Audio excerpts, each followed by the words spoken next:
Like a backstage pass to the world of fly fishing travel, this is Waypoints, the podcast of destination angling. News and events, helpful travel tips, destination profiles, great stories, and expert advice from some of the most seasoned and experienced names in fishing travel. Waypoints is brought to you by Yellow Dog Fly Fishing Adventures, the industry's #1 specialty travel company for the very best insider knowledge, logistical support, and trip preparation. Freshwater or saltwater, international or domestic, Yellow Dog has you covered for your next fishing adventure.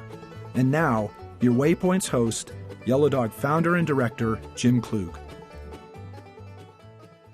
Avid fly fisherman and founder of Patagonia, Yvon Chouinard, once said that it isn't an adventure until something goes wrong. And while that may be true when it comes to weather, airline delays, and broken rods, the fact is there are numerous things you can do prior to a trip to set yourself up for effective packing, smoother travel, and ultimately success on the water. Of all the questions that we receive on a regular basis at Yellow Dog, the vast majority fall into the categories of what to bring, how to pack, and how to travel problem-free with fishing equipment.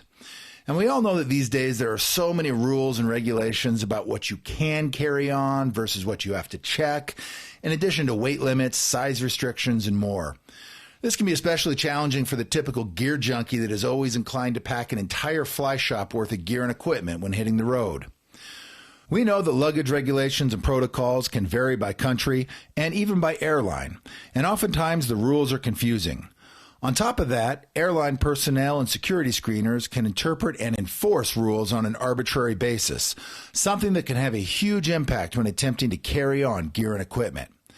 So with that being the case, we're going to dive into the issue of traveling with gear. We're going to talk about the smartest ways to pack fishing equipment and what you can do ahead of your trip to set yourself up for easy, pain-free travel and success once you reach your destination. Joining me today is longtime Seychelles and Alaska guide, world-famous fly designer, and current Seychelles and Africa program director for Yellow Dog, Alec Gerbeck. In his long career in the fly fishing industry, Alec has not only spent a ton of time on the road traveling to and exploring new destinations and fisheries, he's also worked with thousands of traveling anglers, and he's heard just about every travel, packing, and gear-related story that's out there. Alec, welcome back to the show. Hey, Jim. Thanks for having me. It's good to be back. Well, this is one that we've needed to do for a long time, and we are going to dive deep into so much good advice that we've picked up over the years. I hope people are sitting at home with a fresh notebook and something to write with, because we're going to share a lot of secrets and a lot of inside tips today. That sounds great, yeah. And, you know, as the years go by, you just continue to learn these things, so the quest is never over.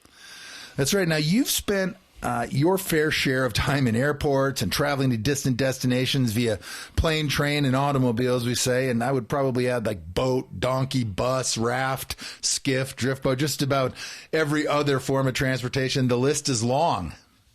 Yeah, for sure. Actually, my mom worked for United Airlines for 32 years. So even as a young one, I was in the airport, standing by, flying all over the place, and yeah, lots of travel time. And every little trick and tip helps to make things go easier and give you a little bit more peace of mind. That's right. And we're going to be talking about that today. Efficient ways to pack and travel. We're going to talk about how to avoid the pitfalls of traveling with large amounts of gear. Because let's face it, anglers love their toys. They love their equipment. And oftentimes they're going to places that are pretty far off the grid. So the rule is you have to bring it with you. We know that oftentimes you can tend to overpack. We're going to talk about that. We're going to share some of our hard-earned lessons and tips from our own travels. But we're also going to share what we've picked up from tens of thousands of anglers that we've worked with over the years, that we've sent out into the world. Info that will no doubt make any destination angler's life perhaps a bit easier. So again, my suggestion to those who are listening is to get out a notebook and prepare to copy. We're going to go from there. What I thought we would do, Alec, because we're going to cover a lot of content today, I thought we'd break this discussion down into some different main categories and then summarize and close out with what I would refer to as our absolute top list of pro tips for traveling and packing. We're going to cover, probably in roughly this order, checked luggage versus carry-on luggage, specific suggestions for traveling with flies. That's one we get a lot. a list of often overlooked items that we always bring on a destination fishing trip. We're going to discuss some airline and flight tips because that's obviously a big, big part of travel. We're going to share some of our favorite travel apps and phone tools that can make life just a little bit easier when you're out on the road. We're going to do some general travel lessons and advice we've picked up over the past several decades. And then again, we're going to close out with our absolute top list of pro tips to live by at the end of the show. So with that, let's jump right into number one, a discussion of checked luggage versus carry-ons. This is a big one. Oh, yes. Inevitably, you're always going to be checking a bag on some of these bigger trips. And yeah, it's really hard to fit all the things you think you quote unquote need in there. So hopefully we can come away today with some of those ways to make that easier for you. Well, and you just nailed it because there are some things as anglers you have to check. There are things like knives, pliers, large hooks, miscellaneous tools. You know, if you're traveling with more than 3 ounces of sunscreen, goofy stuff like that, that has to go in a checked bag. You don't have the option of bringing it on board, but it probably is the biggest source of apprehension for anglers. You know, they've put the kit together. They've spent weeks packing, hopefully. They've got it all together, and then they hand it to the airline person. They watch it disappear, you know, down the bag. And it's like, okay, I've got 4 flights to my final destination. Will it arrive when I do? Yes. Oh my gosh. Yeah. And I mean, some of these things like rods and reels, you can't even carry on. So you have to check them. You know, places like going through Dubai, often you have to check your rods and reels, and there's no way to back that up. You just got to kind of have to cross your fingers and hope it gets through. But anyway. Well, hope it gets there for sure. But we're going to talk a little bit about rods and reels specifically. But let me start with this. Is there a difference in packing when you're going on, say, a saltwater trip versus a freshwater trip? I mean, let's say we've already come to we've accepted the fact we're going to check a bag. But let's talk about the difference between a saltwater trip and a freshwater trip, size of bag, that kind of thing. Yeah, you know, freshwater trips in general, you know, unless you've arranged with the operation that you're going to be fishing on, often you've got to bring waders and boots, and that is quite a cumbersome piece of luggage that takes up quite a bit of space. Saltwater, yeah, you know, you tend to bring maybe more rods and not necessarily as many flies, but yeah, you're really just kind of down to wading boots, which is quite nicely. But yeah, there is quite a bit of difference in maybe the amount of wet equipment you're going to be dealing with on the way home as well. That's a really good point as far as that goes. And depending on your destination, you know, when you have that checked piece of luggage, right, you want to think about what kind it is. Yeah, I always think of, like, you know, my grandmother with her giant, you know, 5-foot tall matching rolling hard-sided suitcases. Not necessarily ideal for destination angling. Oftentimes we recommend to people that you think about a soft-sided, waterproof type duffel, maybe with wheels, maybe without. Again, kind of depends where you're going, but trying to keep that weight as light as possible. So skip the big, heavy, hard-shelled bags that have the thick frames and the hard sides and the giant wheels on them. Think about weight, but also think about A, durability, and B, whether they're waterproof, because a lot of times in your travels, especially, let's say you get to the country and then you're getting on a transfer plane and then maybe a boat or whatever it is, there's a good chance your gear is going to be sitting out in the rain. So think about that with the type of luggage you're bringing. Yeah, without a doubt. I mean, when I was working up at Enchanted Lake in Bristol Bay, when we'd have new guests in, it was a scramble to say, okay, this guest is going to this cabin or that cabin, and it's Alaska. It's raining. So, you know, we're hustling, we're tarping, but inevitably it happens. And we're going to have even a few more tips as we talk about essentials in that check bag and maybe where they're located and how they're packed. So that's right. And also with those bigger pieces of luggage, and you just nailed it right there, Alaska. I always think of, you know, when you are met by the lodge, everything's loaded onto the float plane, and then you're flown into the lodge, right? Think about how those bags have to be packed. That's where a soft-sided duffel really comes in. You know, it's easier to pack into truck beds, water taxis, float planes, sometimes on the side of donkeys or mules. Think about the type of luggage you're bringing when it comes to your check bags. Yeah, and also it just comes down to weight too. I mean, some of these places, every last ounce counts, and some of those more intricate, hard-sided rollers are quite heavy, empty. So yeah, they're like 11 pounds before you put anything in them. Yeah. You're already a third of the way there. Well, another thing about your checked luggage, and I want to get back to what you just mentioned about rods. Sometimes you need them long enough and large enough to be able to pack your rods or a rod case or rod tube inside of that checked luggage, because there are destinations where you just simply can't bring your rods on the plane with you. So important to traveling to countries where rods are prohibited on board. You got to do your homework. We'll talk a little bit about that in a second with a list of some of those countries. But think about the type of luggage, the piece that you're going to buy that's your main checked luggage.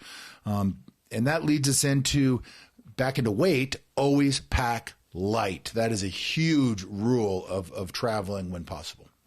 I am very guilty of the latter. If it's not a more intricate trip where I've been planning, I often find myself throwing in so many extra things. And, when it comes down to a fishing trip, even then, so, definitely have a crack at packing your bag first with everything you think you need, and then unpack it. Have a look again. What do you really need? What can you lose? So you have room for other things that you might need. Well, it's good. You lay all your stuff out, you pack it in, and then you lift that bag. You're like, holy crap, this thing's like 72 pounds, right? And then do what you just said. You lay everything back out. And I have this rule where it's like, all right, I'm going to try to cut everything in half. Sometimes you can't, obviously, but oftentimes you can. It's like, do I really need like 7 T-shirts and 4 pairs of shorts? No. Ask yourself, does the lodge offer laundry service? Many of them do right now. But you'd be surprised if you go back into, round 2 after you think you've got everything assembled, lay it back out, unpack it, take a look at it and say, can I cut things in half? You'd be amazed what you can do without and still have everything you need for a great trip. Yeah, if a lodge has a laundry service, you don't need a new shirt, a new buff, and a new pair of pants every single day on the water. Remember, you're out there fishing, and maybe style counts a little bit for you, but you get that stuff clean when you're on site, and you'll have plenty more space. Yeah, unless you're going for like best dressed angler for the week or something. But one thing I do is if the lodge has laundry service, utilize it. If they don't, I'll get off the flats. Let's say if it's hot and you're nasty and you got sunscreen and sweat and sand all over you, I will go back to the cabin or wherever I'm staying, and I'll jump in the shower with my clothes, and I'll wash the clothes, then take them out, hang them up, and they're ready for the next day or the day after that. And you can really, using that method, get by with like 2 of everything rather than 4 or 5 of everything. Keep it light. For sure. That's a good tip. So another good tip, roll your clothes when packing. That sounds goofy. It sounds like something, your mom would tell you before you went off to summer camp. But if you just jam everything in there, bunch it up, it doesn't really pack right. When you roll your clothes, you can also use them to protect fragile items, tackle, things like that, liquids. You can use it as kind of a cube system, but you can fit a lot more into that bag as well. And honestly, it gives you more visibility of what's in your bag. When you fold and stack, inevitably you're going to have to get into that check bag on your way or before you've completely unpacked it. It's just nice to be able to get a survey of what you need to grab quickly. It's organized. Great system I've been using for a long time. And you're kind of a fan of like using packing cubes or even like big Ziplocs within your packed luggage. So you're kind of compartmentalizing things. So even further, yeah, especially multi-leg trips where I might have to claim my check bag and get in it. I hate by the end of my trip showing up and it just looks like a bomb has exploded. So I'm using, transparent bags. I might even label them if they're not transparent. But just to keep things organized and simple, less digging around last minute to find things. Well, another thing is weigh your bag before you go to the airport. Pretty easy to do. A lot of people have a bathroom scale. They sell those like handheld hooks that you lift your bag up, keep it at the 40 or 50 pounds or whatever the airline regs are or the regulations of the destination to which you're headed. But listen, don't be that person at the airport who's like standing at the counter. People are back to you're unpacking. Everything's laid out on the floor of the terminal and you're trying to jam more things into your carry-on. That's such a rookie move. Absolutely. And just the less stress, the better once you're in transit.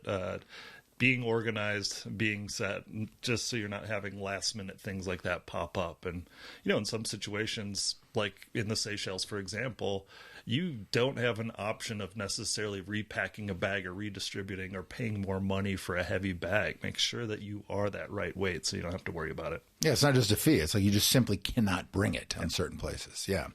Another thing is I always go with a bag that has zippers that can be locked together. And this is huge. What I will do is I will use a TSA approved heavy duty cable lock, and they sell these at like Ace Hardware. You can get them online, but it's not just the the chintzy tiny lock that you used to put on like a childhood diary or something that you could break open with a writing pen. It's like a beefy cable lock that's TSA approved. Get a couple of those and lock your zippers together on your checked luggage. It just keeps things safe and keeps people from kind of quickly digging around in it, maybe in a back room or en route somewhere. So tip right there, cable luggage locks, TSA approved, super important. You talked about using smaller bags within the check bag to stay organized. That's a great pro tip. But of course, go ahead. Something within that, though, is I actually like to use, or maybe not use, but at least pack a small duffel that's very foldable, collapsible, that I can use as a laundry bag. As silly as that sounds, just kind of keeping your laundry organized.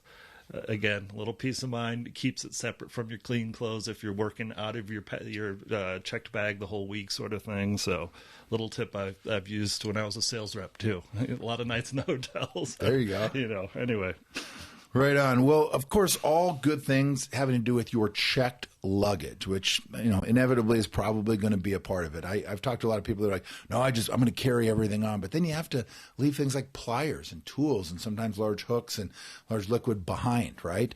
But it does, there is always that kind of ever dreaded question of what to do if your checked bag doesn't arrive at your destination. It's like the thing we live the most in fear of when we're traveling somewhere to fish, which brings us to the importance of the carry-on bag. And I want to talk about this because the carry-on bag is, it's a trip saver often, depending on what you bring along in your carry-on.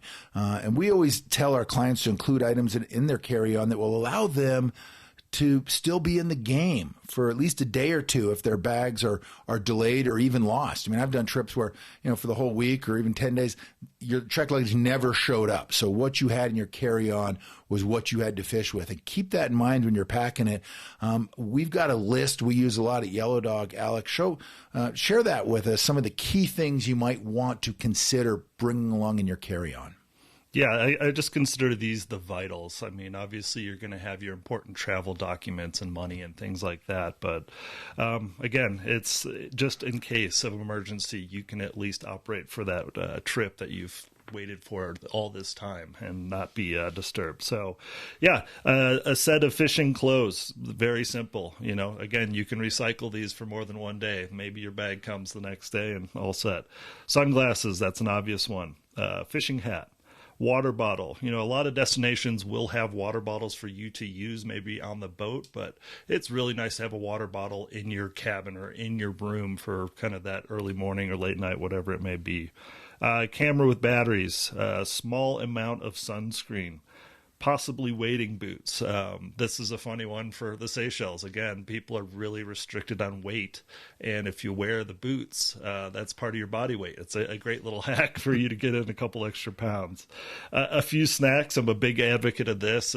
Obviously, just while you're traveling through the airport, there might be long lines as you're traveling, but also when you're on the water, there's those times just kind of late morning where maybe the coffee's eating at your stomach and having a little pick-me-up it goes a long way.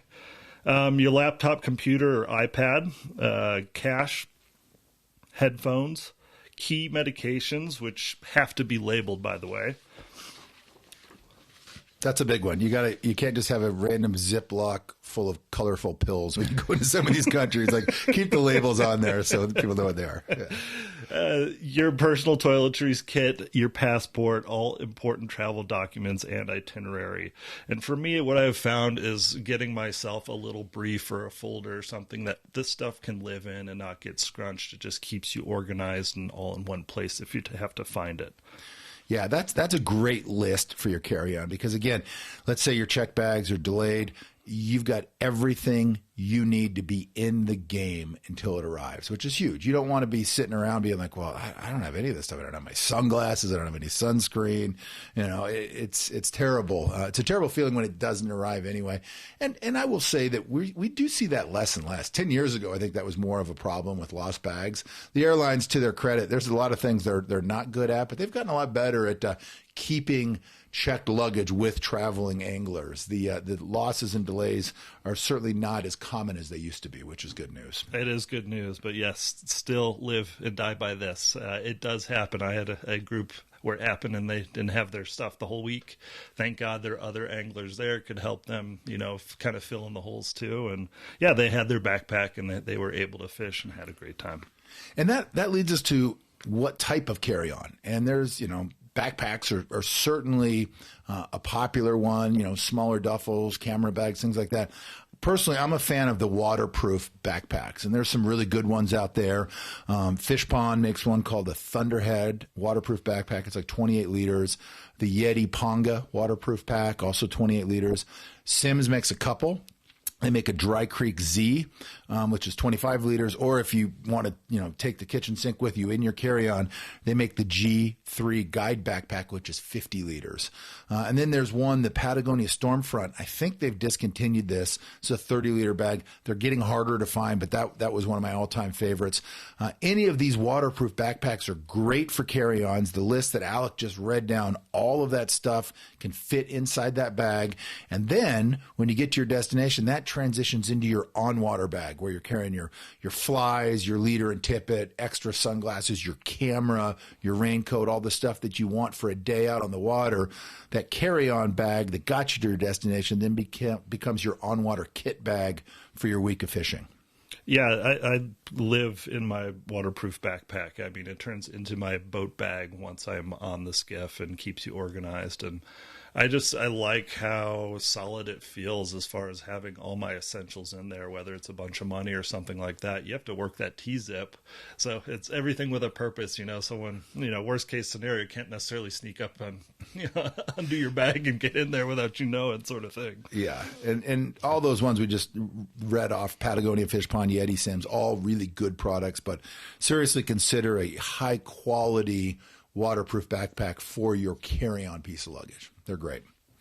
Now, I'm going to throw this one back at you because this is a question we get all the time. Traveling with rods and reels as carry-ons versus in checked luggage. We get this all the time. You mentioned a couple of places where it's a problem. The question is, can I bring these items, my rods and reels, on board and carry them on? And the answer, of course, is, well, it depends. It depends on where you're going.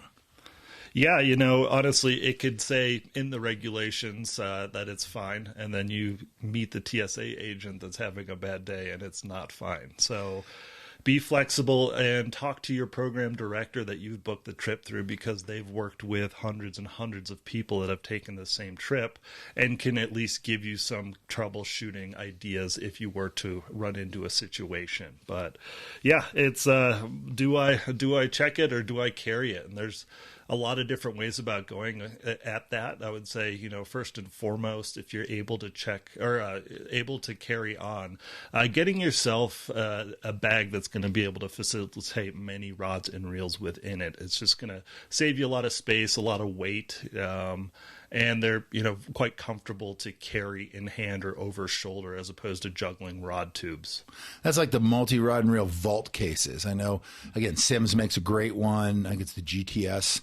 Fish Pond makes a pretty cool one. There's some new smaller companies that are making them, but these are the bags. It almost looks like you're carrying a violin or something like that, but you open it up and it can take 6 or 8 rods. It has compartments for all your reels. You can put, tippet and extra leaders and, small tools that are allowed on board. Carries it all. It's a pretty nice system to get your rods and reels to your destination. People love having these because, they never leave your side, right? But the problem is that there are some countries and destinations that have a problem with carrying on rods and reels. And we see this at times in Argentina, Cuba, Honduras, Guatemala.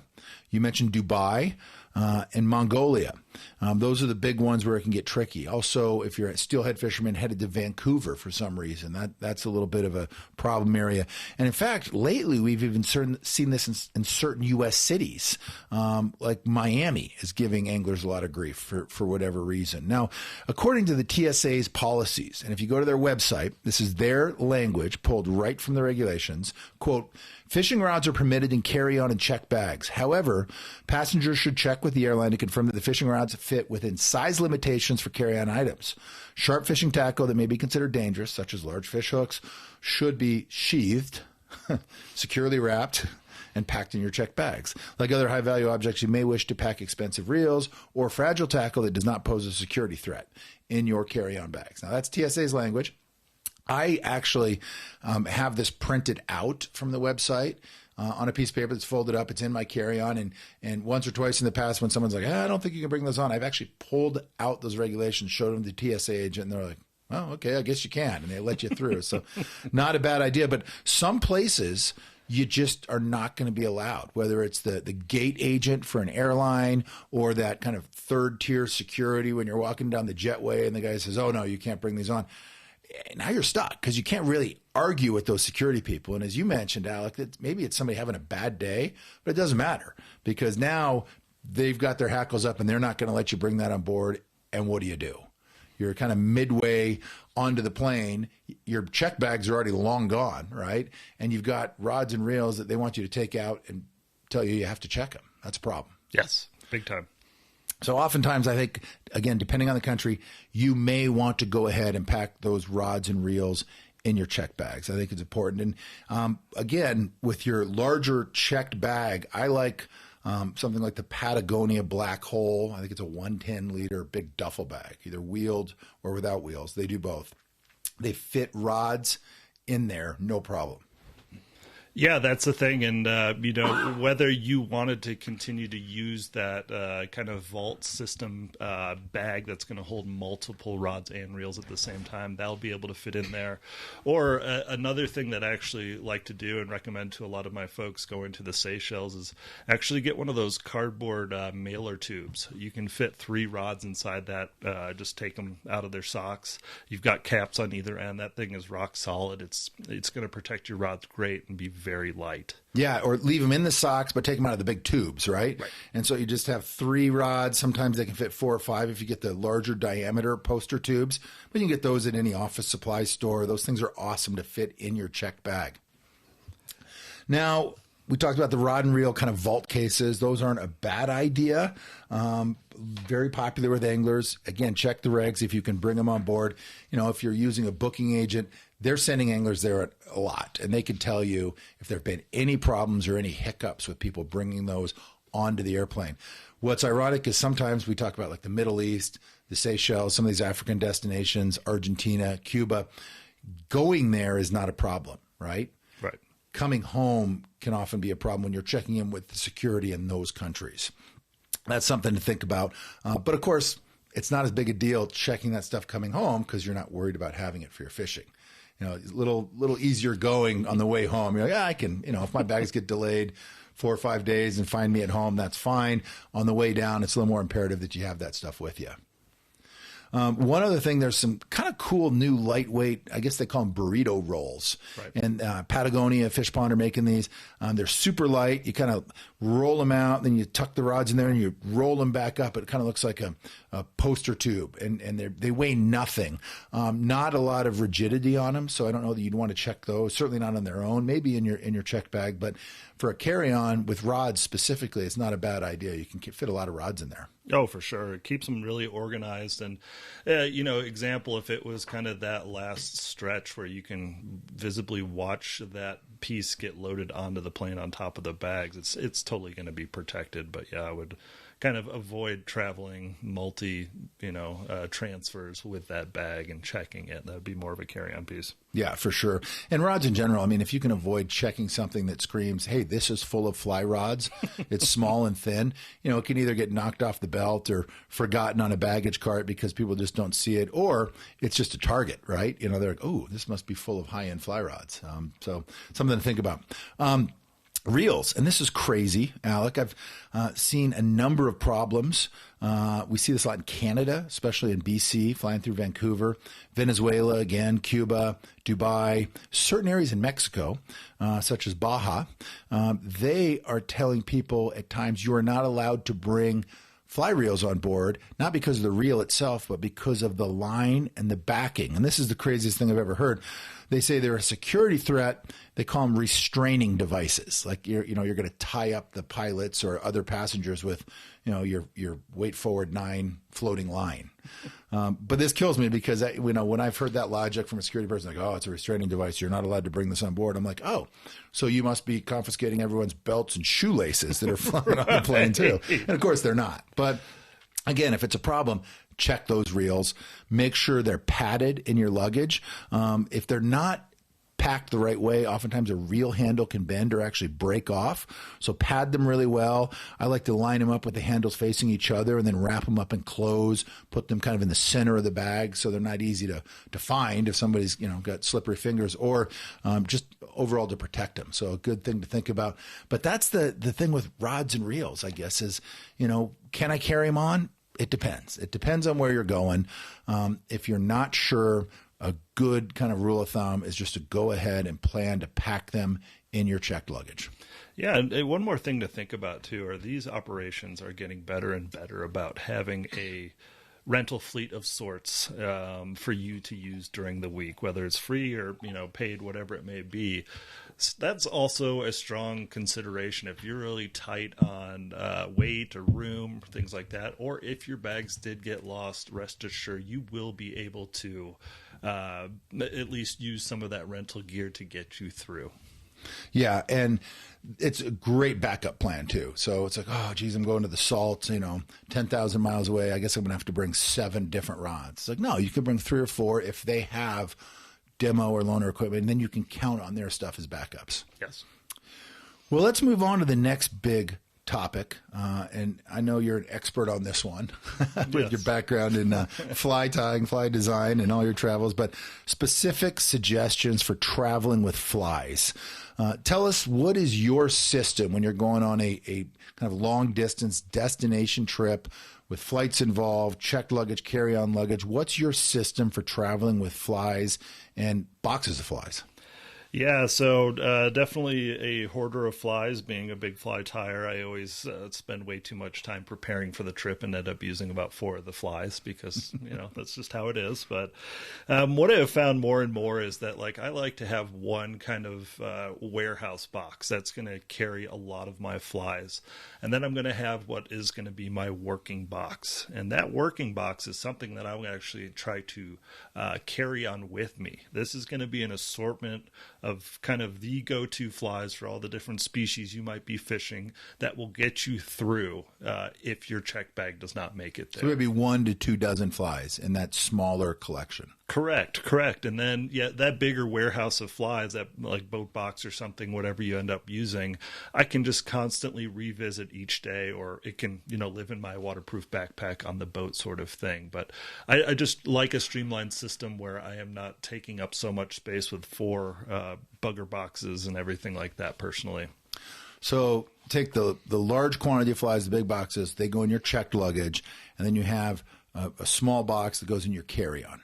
Correct. Yes. And then, something I also am working on doing is just minimizing the amount of flies. I was just in Cuba, actually, with you, Jim, and I found myself bringing so many what-if flies. And those just sat there. They never got used. Just really take a look at your flies, analyze it, look at our packing list. Do I need to bring these?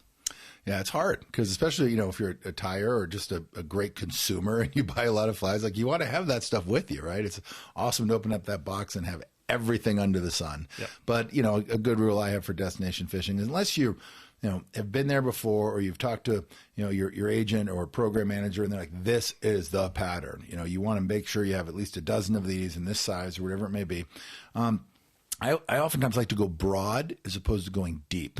So I might have a big box that has quite a few different things, but in most destinations, you're not burning through dozens of flies a day. I mean, there are the exceptions like some of the jungle fishing, when you got piranha that are mauling your flies when you're trying to catch peacocks or whatever it is. But oftentimes you don't need as many flies as you think. So rather than going, I'm going to take a dozen of every pattern and every color and every size and every different sink rate, maybe cut back on that and just go a little bit broader. Yeah, for sure.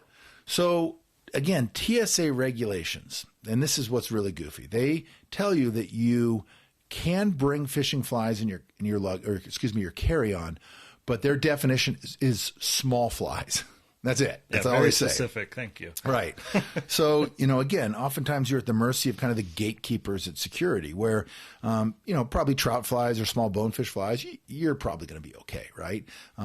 There's people walking through with earrings dangling off their ears that are way larger than some of these bonefish flies. Yep. But, if you're going blue water fishing, you're pulling out, mega 6/0 hooks and things like that. Those things look a little bit more dangerous, and oftentimes TSA agents will have an issue with those. So think about where you're going, the size of the flies, be smart. But I love the idea you take a small kind of go-to quantity in your carry-on that'll allow you to fish for a day or two, and then put everything else in your checked luggage. That's a really good system for traveling with flies. And it also keeps you from kind of putting all of your eggs in one basket. Yeah, big time. Yeah. So boat boxes, great way to hold flies, but they can oftentimes take up a lot of space and weight depending on the box. So be thoughtful about your boat boxes, even in your checked luggage. Be smart about that.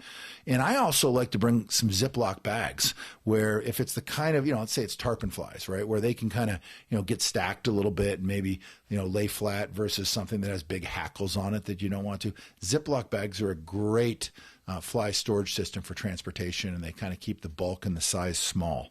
Yeah, it's funny. I mean, it seems very rudimentary to use a plastic bag, and it's going to stay a mess. But actually, it keeps your fly in a really good condition. It's transparent, so you can see it. It's keeping it dry. They make all sorts of fly storage systems now that look kind of like a sink tip wallet or something like that. That's another great way that I've seen people bring a lot of GT flies that are, sometimes on 6/0, 8/0 hooks, and it's really compact. It's light, not taking up a lot of space. Flat. Yeah. And I know there's a tool that with especially big saltwater flies or big toothy critter flies for like pike or whatever that you like to bring, which is a little hair comb. Tell us about that. Yeah, it's a funny one. I saw an old guy fish with down in Pine Island Sound. We were fishing tarpon, and we're fishing a synthetic fly, a little puglisi thing. And after a fish ate, the fly looked mangled, like you couldn't fish it at all. And he just pulls out this little hair comb, one of those kind of one-sided little black hair combs you'd see, brushes it out, and his fly was good as new. So that's the on-water application. And then, at the end of each day, inevitably you're going to have a handful of flies, whether it's a freshwater streamer or whatever it may be. Take a little time to clean it up, brush it out, let it dry out overnight, and that can go right back in your box, and it'll be able to fish again. Sorry, after you rinse it, of course. Yes. That's the big thing is have a separate storage system, whether it's a Ziploc or a little plastic cup or whatever, for your used flies. They're still good, that you can keep fishing them, and you can eventually put them back in your box. But after they've hit the salt water, let's say, make sure you go back, you rinse them and dry them so they don't contaminate the rest of your flies if you put them back in the box. That's actually a mistake that a lot of anglers make. And then they, get home and 2 months later open up that box and everything in there has got a layer of rust on it from just those few used flies that they put back in there. Yep. Well, good information on flies for sure. Let's move on to the next one. And this is one that I really like, and hopefully this will provide some great notes for people listening.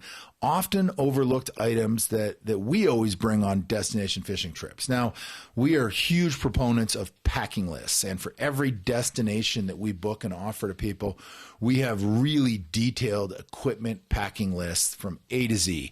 You may not need everything on that list, but if it's on that list, it's there for a reason. Over time and over the years of going to these areas, we found that this stuff is useful and relevant.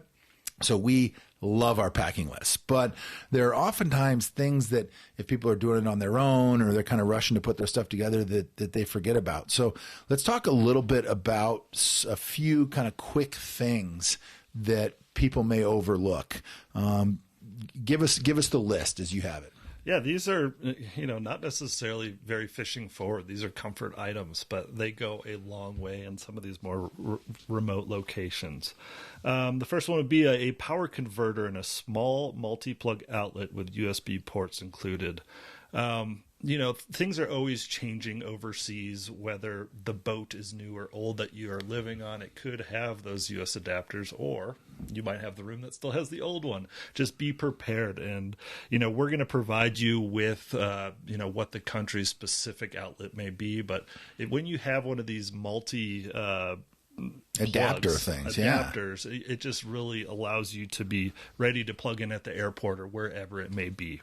And if you go on Amazon and you Google, international electrical travel adapter, it comes out. It's the size of a big pack of chewing gum, maybe two of them stacked together, maybe 2 inches by 2 inches by 3 inches. But it's got the little slides where every international plug in the world can shoot out of there, and you can quickly adapt. So that's an awesome $15 item to make sure you have. For sure. And just to add on top of that, a personal thing I like to do is actually bring a small, 3 to 4 foot long extension cord that has multiple outlet faces on the end.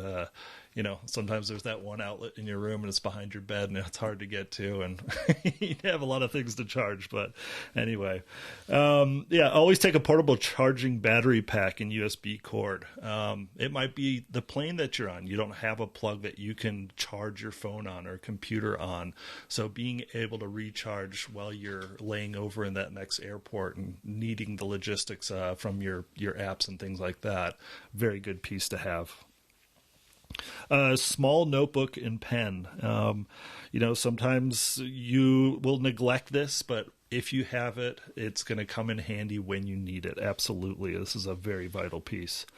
Earplugs.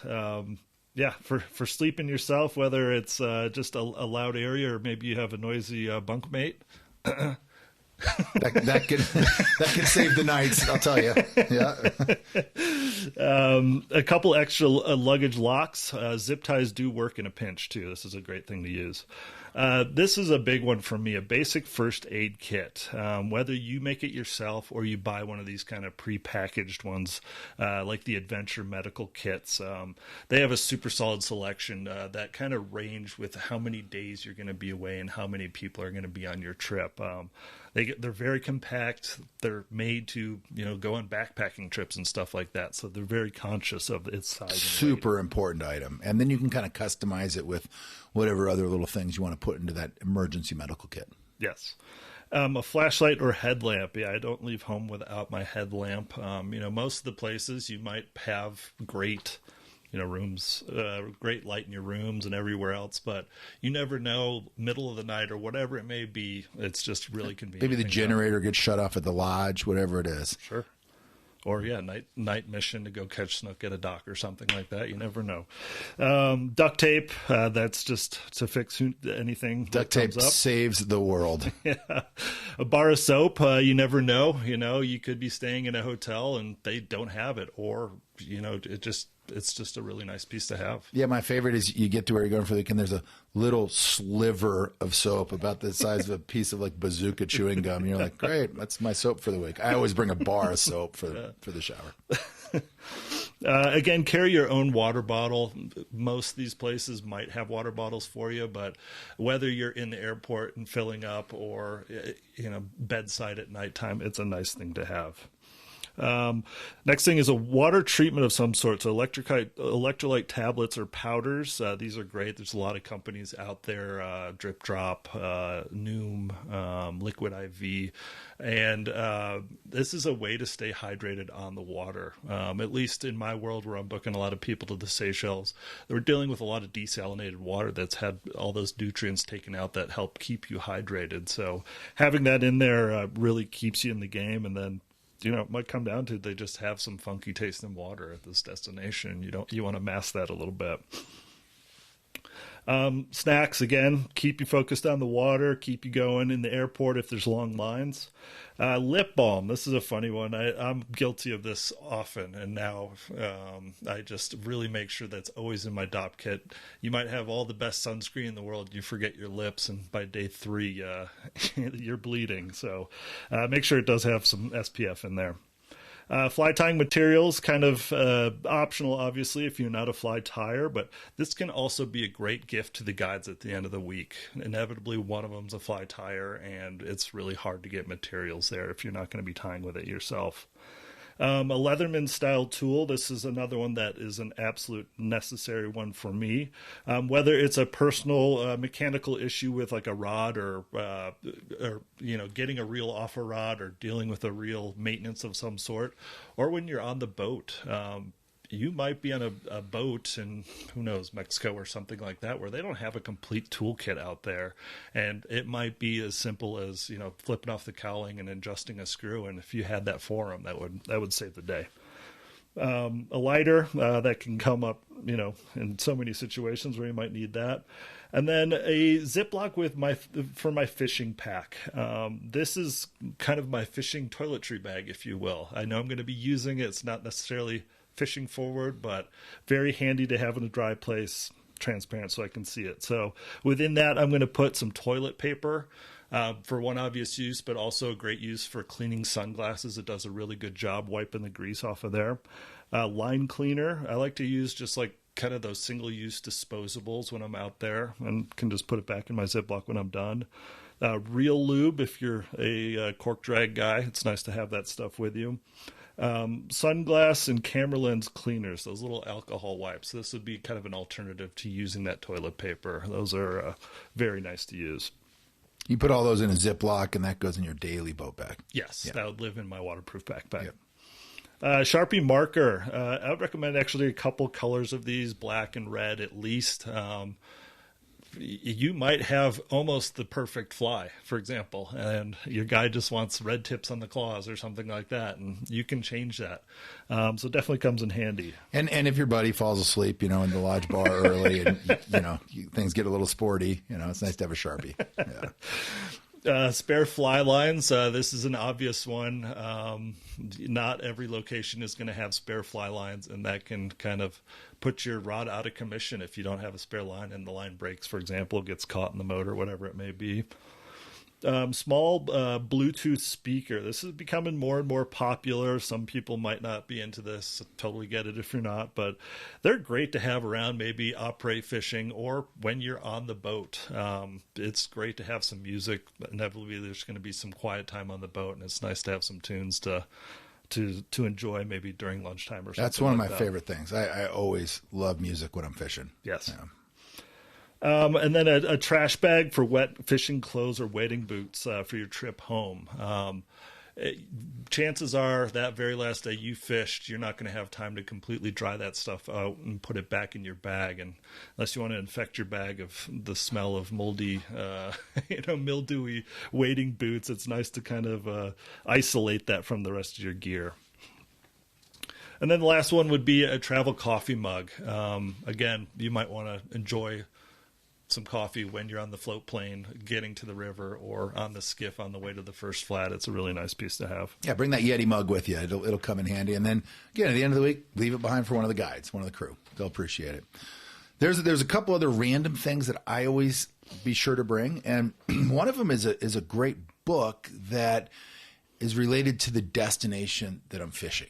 So, for example, if I'm going to Argentina, grab that copy of the book Patagonia by Bruce Chatwin. It's a great read, especially, meaningful when you're down there in that area. If I'm headed to Cuba, I might be grabbing a copy of Havana Nocturne by T.J. English. This is one of the greatest books about Cuba ever written.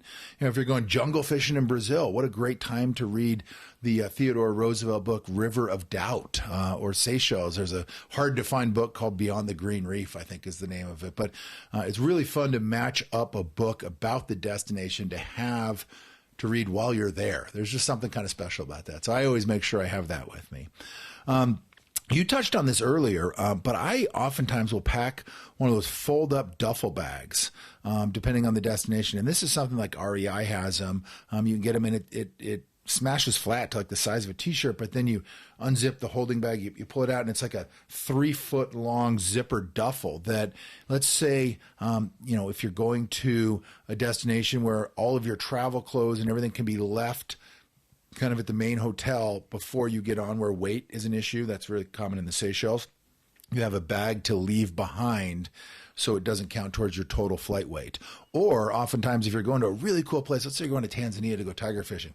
Well, chances are good you're going to, have a couple days over there where you're going to come home with some cool stuff, right? And if you're, have a tight packed bag going over, how do you get the rest of this stuff home? So I like to have that backup kind of foldable duffel bag that I can deploy and fill with stuff if I'm bringing anything else home. That's a nice thing to have.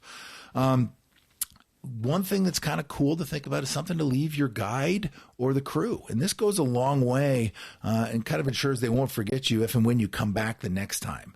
And remember, a lot of times these guides might be there for 4, 6, 10 months on location, way out in the middle of nowhere. Thoughtful gifts, whether it's, some chocolate bars or some reading material or, a pair of sunglasses, some of the backup gear that maybe you're not using. That goes a long way in these places. So maybe something to think about bringing as well and adding to that list. And then the last thing I want to talk about, and we could actually do a 30-minute conversation just on this, but this is my favorite thing to bring. And this is what I call my essentials kit. And I read an article about this like 25 years ago.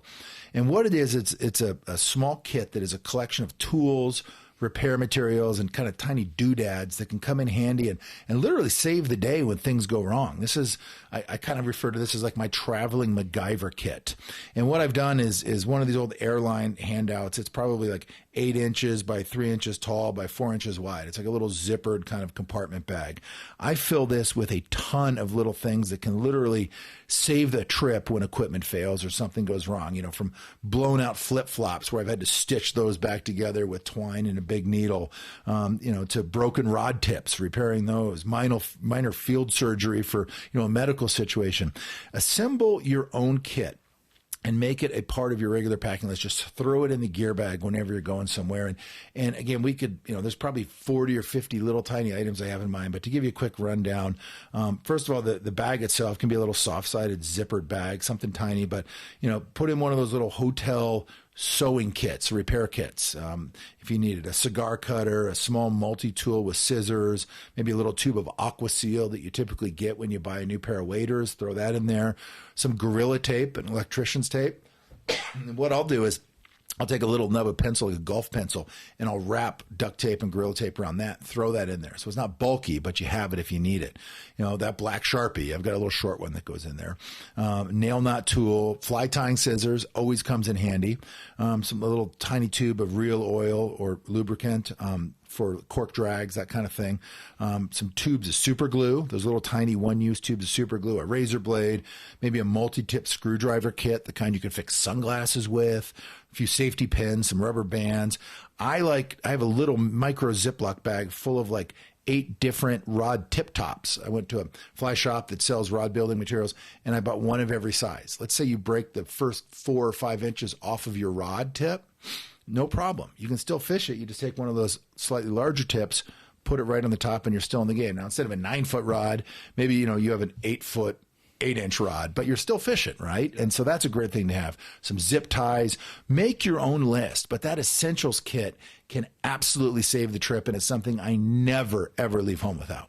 Yeah, and it might not be for a situation you're in. Maybe it's someone else that's at the lodge for the week and their equipment fails, and if you can help them out, heck yeah, that's awesome. They're buying beers. Yeah, they're buying beers. That's right. Exactly.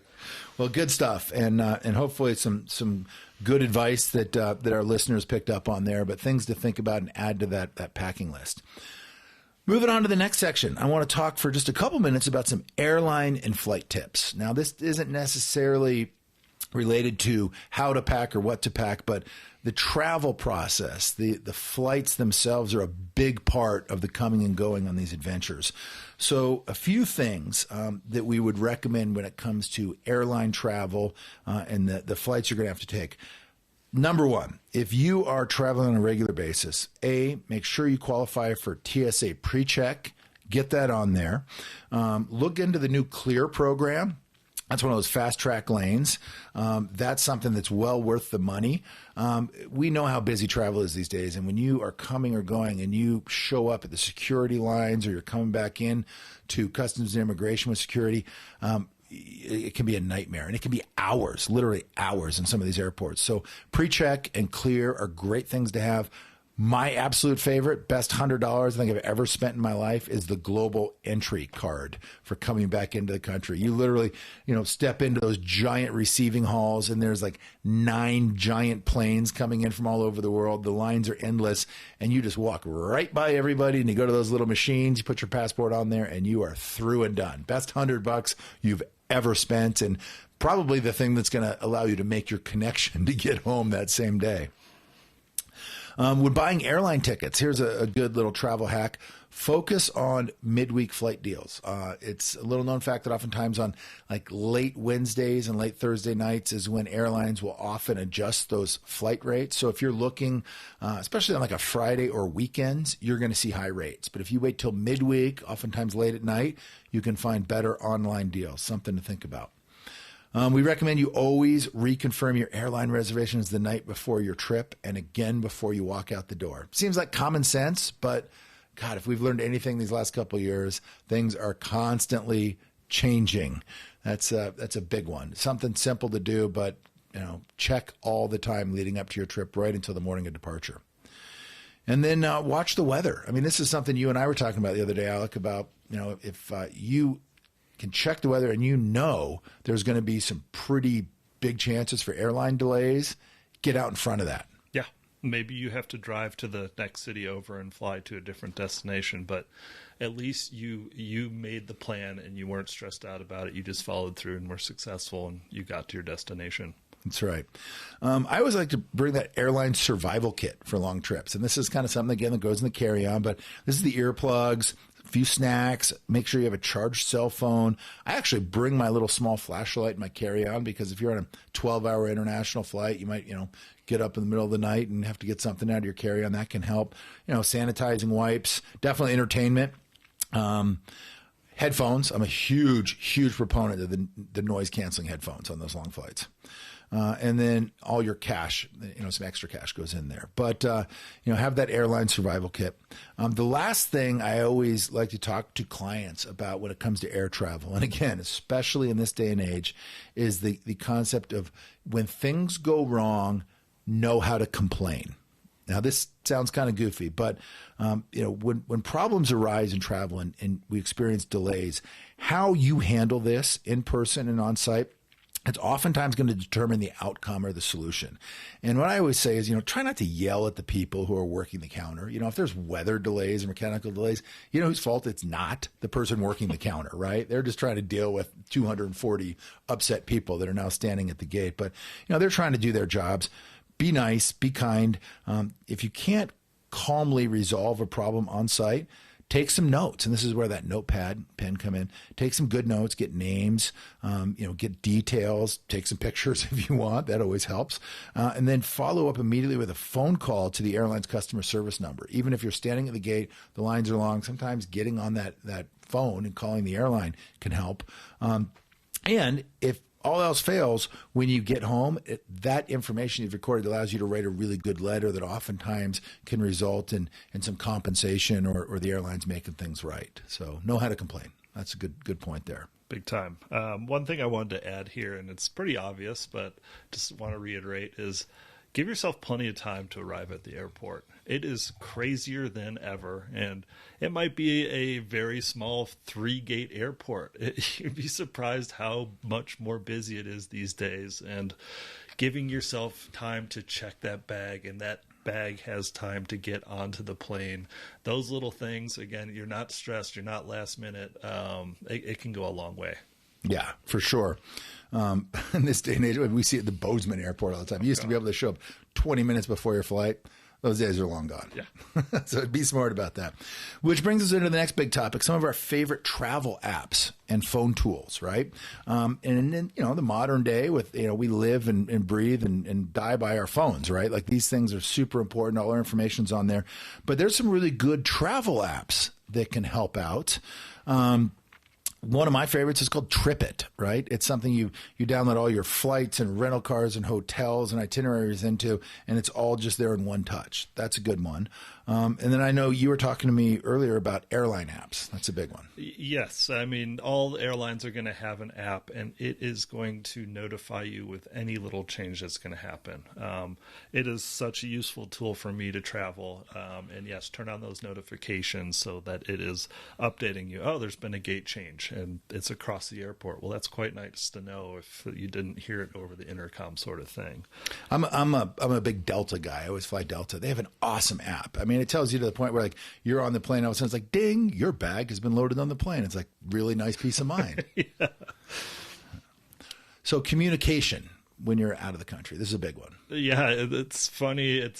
I feel like the States, it's been the last app to maybe catch on, but the rest of the world has been using it to some great degree, and that's WhatsApp. WhatsApp is a fantastic app to use to communicate, with phone numbers or whatever it may be, voice notes. It is such a useful tool that it seems to be working better than most any other app out there for communication. Nobody should leave the country without a WhatsApp download on their phone. Yes. And the numbers loaded into it for the lodge, your booking agent, the transfer agent, all of that. It's the ultimate form of communication when you're out of the country. There's a good app, TSA.gov. It relates to some of the things we were talking about with packing regulations and rules and protocols. TSA travel rules, right? It's all at TSA.gov. That's a good one. CDC.gov in this day and age, great for updates and anything you need to know about restrictions and rules for traveling to different countries. I know you're a big fan of Spotify. We were talking about the speaker in the boat or in the bar after fishing. Oh, big time. Yeah, whether it's a number of albums to listen to while you're on the boat or tackle setup or whatever it is, or podcasts or anything like that, just to kind of keep your mind at ease. And it's a very nice thing to have out there. Global Rescue. This is a service we highly recommend. It's medical evacuation and security services. I'm a proponent. I'm a big fan. I'm a past user of the service. I think everyone should have a global rescue policy when you leave the country, especially if you're going to anything remote, far off the grid. But they've got an app that's unbelievable. It gives great updates and info about specific countries, security assessments, entry and exit requirements that are super updated. It's got contact numbers that you need. It's a great app. I would definitely recommend that you download that one. Yeah, it's super user-friendly. If you need to use it, you're not going to want to have to sign onto your laptop to find the old email for being accepted into Global Entry or something like that. Very easy to use and, fantastic. What else do you like? Just a basic currency exchange app. If you're, heading to maybe one country or multiple countries, having that all in one place to have a quick calculator. Often the price is mentioned to you and it seems to be in the moment. You can pull out your phone really quick without having to explain to them what kind of currency you have. And yeah, it's quite a nice tool to have. Yeah, I know you like to download offline satellite images too on Google of the places that you're heading. So when you're there, even if you don't have a signal, you kind of dial it up, see what's going on, where you're going.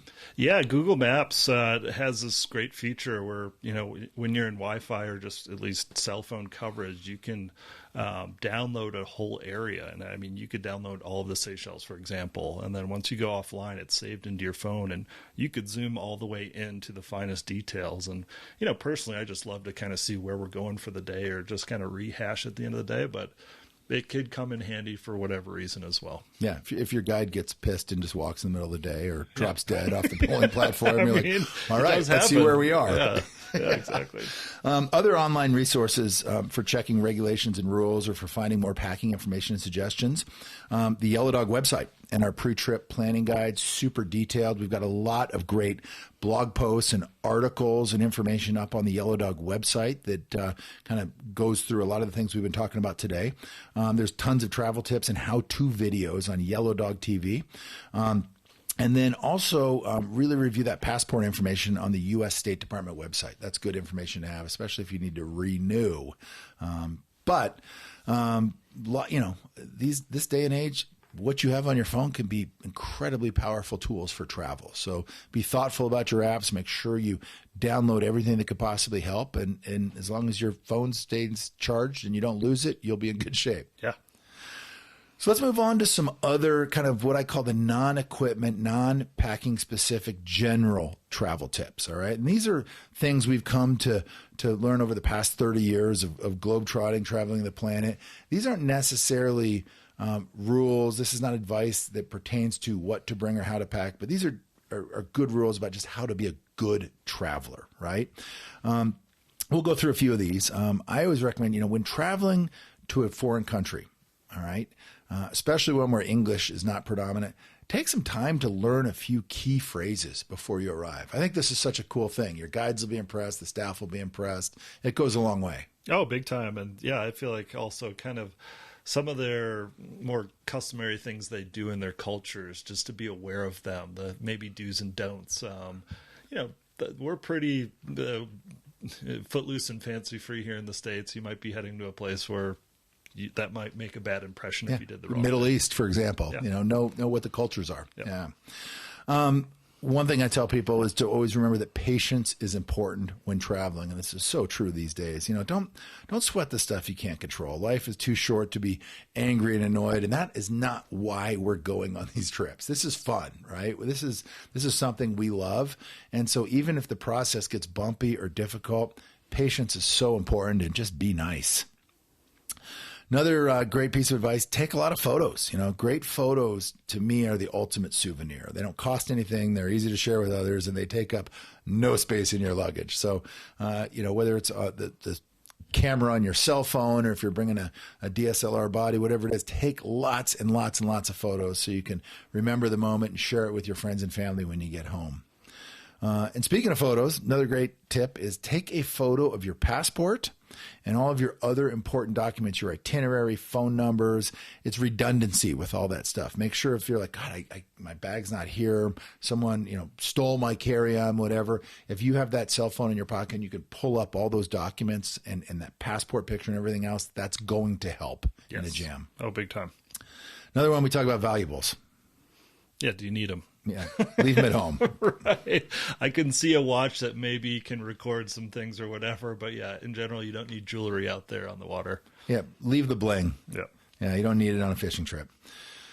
Another key piece of advice is read your pre-trip information and documents ahead of time. And this is so funny because we work with so many people who are so excited about their trip. They get sent the information, the pre-trip lists, all the guides, and they're not reading them until maybe they're on their way to the airport or maybe the night before the trip. And then they're scrambling. So when you get the stuff, read it, print it out, revisit it. It's been written for a reason, and it's so incredibly helpful to set you up for success. So do not forget to read these documents. They are so important. And just remember, they are created specifically for you. So those details have been well thought out by the person that's written it for you at Yellow Dog. And it might have something as simple as, wait an extra 20 minutes. Sometimes they are late because of traffic during this type of day or something. Oh, on the pickup day or transfer agents. Yeah. Exactly. Yeah. It kind of walks you through all the different scenarios, and it's a huge help.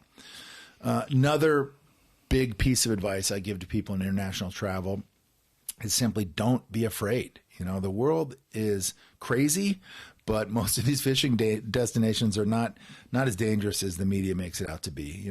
Use common sense, and you'll almost always be okay. Don't be afraid. Most people that you're going to meet in these journeys are friendly, they're trustworthy, they're generous, they're willing to help you out, and they're happy. So go and make the most of it and be that positive person. That goes a long way.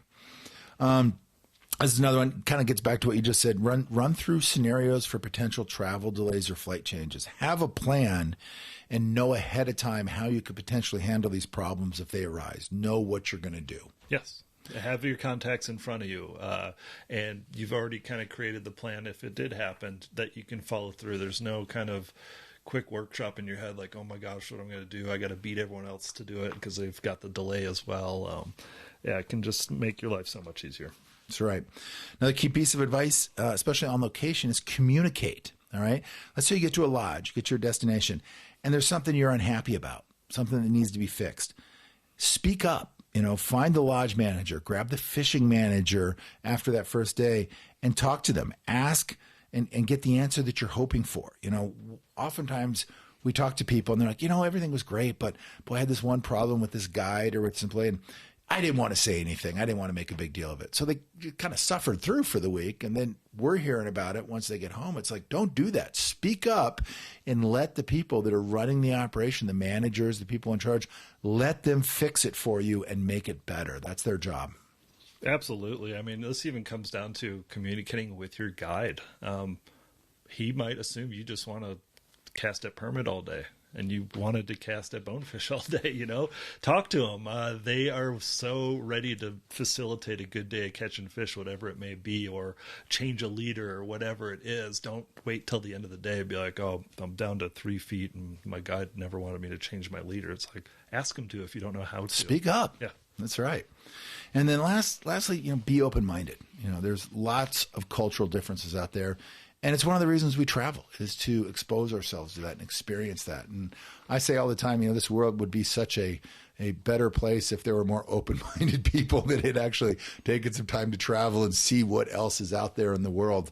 But be open-minded when you travel, because that's what it's all about. And just a few kind of general pieces of travel advice. Now, the next thing we're going to do, and this is what's going to close out this segment, these are our absolute top travel tips and key things that we tell our clients that are booking with Yellow Dog, that are heading out into the world, going off on an international destination to fish. This is going to reiterate some of the things that we've already talked about, but these are some key things, key tips to live by. Focus on these super important recommendations. Before we do that, let me refill your glass right here. All right. We'll close it out, and there we go. And we'll hit our last ones. That's perfect. So, number one, pack your gear in a soft-sided, waterproof type duffel without wheels, frames, or hard sides when possible. Soft duffels are easier to pack into truck beds, rafts, water taxis, float planes, or strapped to the side of horses or mules. Go with a fabric that's going to be waterproof or at least water resistant for the elements. That's number one. Number two. For your check bags, consider splitting everything into 2 smaller bags. So if one bag doesn't show, you're still in the game. That's right. You can have one 50-pound checked piece of luggage or 2 smaller bags. If you're allowed 2 at no charge, split everything up. Hopefully, if there's a delay with one, the other one gets there and you're still in the game. That's a good one. Number 3. We'll give this to the Alaska guide right here. Insect repellent goes on every single trip. Yes, you don't know what's going to come, whether it is Cuba or a stove or Alaska. On paper it's like, oh, there shouldn't be that many bugs there, and suddenly you're getting hammered by biting flies or something like that. Nothing like swatting flies while you're seeing rolling tarpon or something like that. It's nice to have that on you. Yeah, I love that. I bring it everywhere. Country's like, no, we don't have any mosquitoes in this country. I'm like, I don't care. I'm bringing it. It goes on every trip with me, period. Number 4, don't count on being able to use your phone overseas to access data and numbers for emergencies, right? Phones also get lost, batteries die. For that reason, and we talked about these great apps and taking pictures of your important documents. Yes, do all that, but you also need to be sure to handwrite important numbers and important information in a notebook so that you have it at all times with you on your person. And finally, when you book with us, when you book with other agents, you should get a final, very detailed travel itinerary. It's got all your emergency numbers, protocols, procedures, what's going on, who's going to meet you. You have to absolutely print a copy of this itinerary and have it with you at all times. It is imperative. So make sure you do that. That's the 4th big one. Number 5. Always bring a fleece, even in warm climates. It's something like a rain jacket to me. I also add that fleece, and that you never know what's going to come. It might rain 4 straight days, and every last piece of clothing is sopping wet. And if you can plop that fleece on, it's gonna keep you warm and comfortable out there. And even on the coming and going on the airplanes get notoriously cold, right? Yeah. So even if you're headed to the tropics and it's a long flight to get there, an overnight flight, let's say, you may want that fleece on the plane.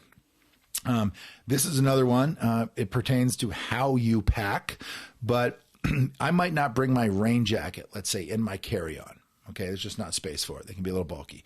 But in my checked bag, it is at the top of the bag. I can't tell you how many times I've, touched down, you're in the Yucatan, you're in Belize, you're somewhere in Central America, wherever, and it's just pouring rain. And now you've got to make that transfer with your bag, out to a boat dock and get in the ponga that'll transfer you down. So I don't want to have to unpack everything I have in my checked luggage in a torrential downpour. I want to quickly open that zipper, grab my raincoat, pull it out, put it at the top of the pile in your checked bag. Really important. Number 7, this is a big one. Always have some small bills for, tipping when traveling abroad. Be sure all these bills are in mint condition, really depending on the destination you're at. They won't accept bills that are even just old, even if they are fresh looking. They need to be of a certain date. They need to be crisp.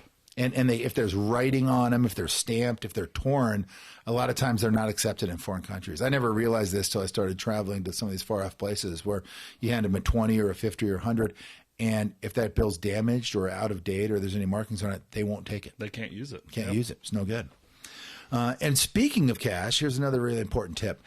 Always remember that cash is king around the world. You always want to go with the set, tips that you're planning on leaving and whatever incidentals you need to cover. That'll be in your pre-trip information. What I'll often do is, let's say I'm going somewhere where I've got my guide tip and I've got my staff tip.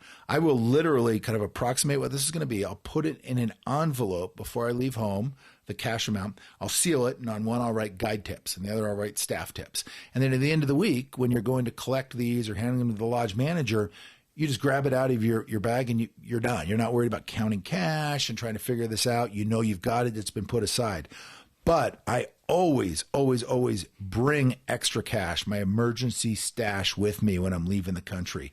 ATMs can be hard to find, even if, like we've talked about Cuba. If you use an ATM card in Cuba, A, it probably won't work. B, if it does work, it's going to give you Cuban pesos at an insanely stupid government rate. It's like the biggest ripoff in the world. Don't count on ATMs. Just bring that extra stash of cash, whether it's an extra $500, an extra $1,000. Have it with you for emergencies. It's harmless. You take it. It's hidden in your gear. When you get home, if you haven't used it, just put it right back in the bank or right back in your safe, and you're good to go. But cash is king. Bring extra. Credit cards don't work in a lot of these places. If they do work, oftentimes there's a 3, 4, 5% service charge they tack onto it. Traveler's checks. This is not 1984. They don't work anymore. Telly Savalas is dead. Traveler's checks do not work. Cash is king. So that's a big one there. The next one, number 9. Setting up and kind of rigging as much of your tackle as possible, like backing and then fly lines to your backing leaders before you arrive at your destination. That way you are ready to rock and roll. Now, it really varies on maybe your ability to tie a specific knot for a fish or whatever it may be, but get all the way up to that point where you felt really comfortable and then leave it there. Don't show up with a fresh roll of backing and a fly line still on a spool and expect for them to serve you first. You're probably going to be now last in line because they want to get everyone else out of the way. So do as much as you can ahead of time. And whether you do it yourself or you utilize that local specialty retail shop in your community, try to get that stuff set up ahead of time. Number 10, always use a packing list, whether it's a packing list that Yellow Dog provides or another service agent provides, or it's something you've just accumulated over, many trips. Have a list and refer to it at all times. If you don't, I promise you throughout the course of your trip, you'll be like, oh God, I can't believe I forgot that. Packing lists are king. I swear by them. I love them. I'm constantly updating them. After every trip, I make notes on them, on what I needed, other things, updates. Packing lists are crucial. Number 11, this is a big one, Alec. We see this a lot. Yeah, check to make sure that your travel documents are up to date and you have everything with you. Don't wait until you arrive at the airport to check. Be sure to always pack photocopies of your itinerary, passport, phone numbers, and that sort of thing. So, the very obvious one is your passport. Just check in on that thing. Remember when your expiration date is right after you book that trip, so you can get on top of that. That does not happen overnight easily. No way. And we see this dozens of times a year, literally dozens of times a year. People call us up like, I'm leaving in 2 weeks to the Bahamas and I just realized my passport's expired. And it's like, well, it's a problem. I mean, you need to stay on top of this. Check it way ahead of time. When you book your trip for 12 months down the road, grab your passport and say, am I still going to be valid? Oftentimes they want 6 months of validity remaining to let you into a country. So you have to stay on top of the stuff. Dealing with a passport and other important documents last minute rarely works out in your favor. So get out in front of this and stay on top of it. Next one, we've talked about this a number of times. Bring plenty of snacks when traveling. It sounds like all we do is just eat food, right? But it's important whether you're on the plane, when you're on the boat in the afternoon. A lot of times, with these lodges in foreign destinations, the breakfasts are really good. The dinners are sensational. Boat lunches can vary. Sometimes they're okay. Sometimes they're not great. I always supplement it with like bags of beef jerky and some energy bars and things like that. Bring that with you. It's nice to have it. Goes down, never comes back. Even if you don't eat it all or you don't want it, you leave it behind for the guides. They appreciate it, but bring plenty of snacks when traveling. Number 13. When traveling with other people, talk about the items that can be shared amongst the group, whether that's spare fly lines, fly tying gear, backup rods, and reels. Again, like this comes down to what if, Fred's bag got lost and you needed to help him out or whatever it may be. Just being aware what the group has and being flexible to make sure everyone's having a great time. Yeah, obviously applicable if you're traveling with a group of 4 anglers. Even if there's just 2 of you, talk. Be like, okay, do you have a couple extra fly lines? Great. You've got that covered. I'm going to bring an extra 9 and 10 weight. I've got that covered. And that way you guys can kind of consolidate efforts and cut down on the overall amount of stuff that you need. But communicate, see what you can kind of cross over on as far as extra gear goes. It'll cut the weight, cut the amount of stuff that you're bringing down when you share that information among, whether it's your fishing partner or a larger group of guys, for sure. Next one is spend an appropriate amount of time packing your bags. And I'm super guilty of this, right? Me too. I'm actually, I'm leaving tomorrow on a trip and I have stuff kind of scattered all over. I should have had my bags packed like a week ago. Now, granted, I do this a lot and I'm pretty good at it. And of course I swear by my list, but don't be the person that does it the night before. It's like, don't do as I do as I say, I guess, on this one. I don't know, but spend some time, pack, unpack, cut stuff back in half, lay everything out. Allow yourself time to source things that you find you're short on, because as we know right now, ordering stuff, getting it from local shop, it can take a little bit of time. So try not to be the last second packer. And of course that leads into the layout, everything, run through your packing list and gear checklist. Remember what we talked about, that goal of laying everything back out and then trying to cut it in half. That's really good advice right there, and it'll help keep your weight and your size down. You touched on this, number 16 of our travel tips. Yeah, bringing a journal of sorts to take notes of what you forgot on your trip, and now you know what to bring next time. That's right. Very simple to notate the stuff like, oh my gosh, it would have been so awesome to bring. Now you're never going to forget it. Note the flies that worked well, maybe a unique leader design, some interesting, travel hack that you discovered along the way, contacts, the new friends you made on your trip, great restaurant or bars to remember, things you've learned. Yeah, that's super good information. And you're like, oh, I got to remember this. It's like, you're not going to remember it. Write it down. I'm guilty. I literally do that 20 times a day. I'm like, oh, I have to remind myself of this. Yeah. It gets crowded out. So write it down. That travel journal, that notebook. I take it in the boat with me every day. Mm-hmm. When my partner's up on the bow and I'm just like, oh, I'm kind of thinking about something. I pull it out and I start writing notes down. Super invaluable. Next big one. We haven't talked much about this, but I will tell you this is super crucial in traveling the world. Travel insurance. It is worth purchasing for big ticket trips that are largely non-refundable. Protect your trip investment. Do your homework on travel insurance. We see hundreds and hundreds of instances a year where people cancel their trips at the last minute. And we always have the initial conversation about it. We're like, well, we recommend travel insurance. Oh, listen, there's nothing that's keeping me from going on this trip. I'm going 100%. Well, not necessarily. Your kid breaks his ankle in Little League the night before you're leaving, and all of a sudden you can't leave. Your company is now getting acquired, and your boss says, no, you have to be here. You can't go on this trip. There are dozens and dozens of common reasons we see all the time that disrupt and prevent people from going on their trips. Do your homework on travel insurance. You'll spend the money. You probably won't use it. The money will go away, but I will tell you right now, if you have invested a lot in the trip and in the cost of the airline tickets and everything else, and you can't go last second, if you have bought a trip insurance policy, it will be the best investment you've ever made. So travel insurance is key. It's well worth doing. And finally, this is a big one. The last pro tip we're going to leave you with, number 18. Make sure that after your last trip, you leave your gear organized, clean, and in working order. Pull those rods, reels, everything out. Give them a fresh rinse. Clean them up to be stored away for your next use. That way, you're not, again, starting to pack your stuff and it's like, oh God, I need a new reel or whatever it is. My fly line's completely cracked and worthless. I could have totally avoided that. Yeah. So do a post-trip maintenance and take care of what needs to be serviced then and there. Don't wait until the night before your next trip. But all good advice. And God, we crammed a lot in here. I hope this is helpful for people, Alec. I think that's it. Hopefully everyone was paying attention. Again, we have a lot of articles and write-ups that specifically talk about packing, smart traveling, key items. All of this is on the Yellow Dog website. So go check it out.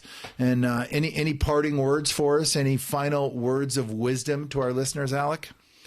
Just be patient when traveling. That's it. So many people are in so many different moods, and there's a lot of uncontrollables out there. Just as long as you're aware of what your program is, you're good. Just stay calm and should have a successful trip. Remember why we're doing this. This is fun, right? Don't get angry. Be kind. Be nice. Goes a long way these days, for sure. And that's it for this episode of Waypoints, the podcast that is 100% dedicated to travel, adventure, and exploration. If you have yet to listen to other episodes of Waypoints, then we invite you to dive into the dozens of shows in the archives, all segments that relate to traveling and fishing the world. Be sure to visit yellowdogflyfishing.com to plan and research your next fishing trip, sign up for newsletters and new podcasts, and stay up to date on the latest travel news and developments. Join us for our next episode of Waypoints, and remember, life is short and no one ever regretted a life of adventure. This has been another episode of Waypoints, the podcast of fly fishing travel and adventure angling. Waypoints is produced by Brian Gregson, with music provided by the Steep Canyon Rangers. Visit yellowdogflyfishing.com for more destination profiles, travel news, and expert advice, and be sure to join us for our next episode.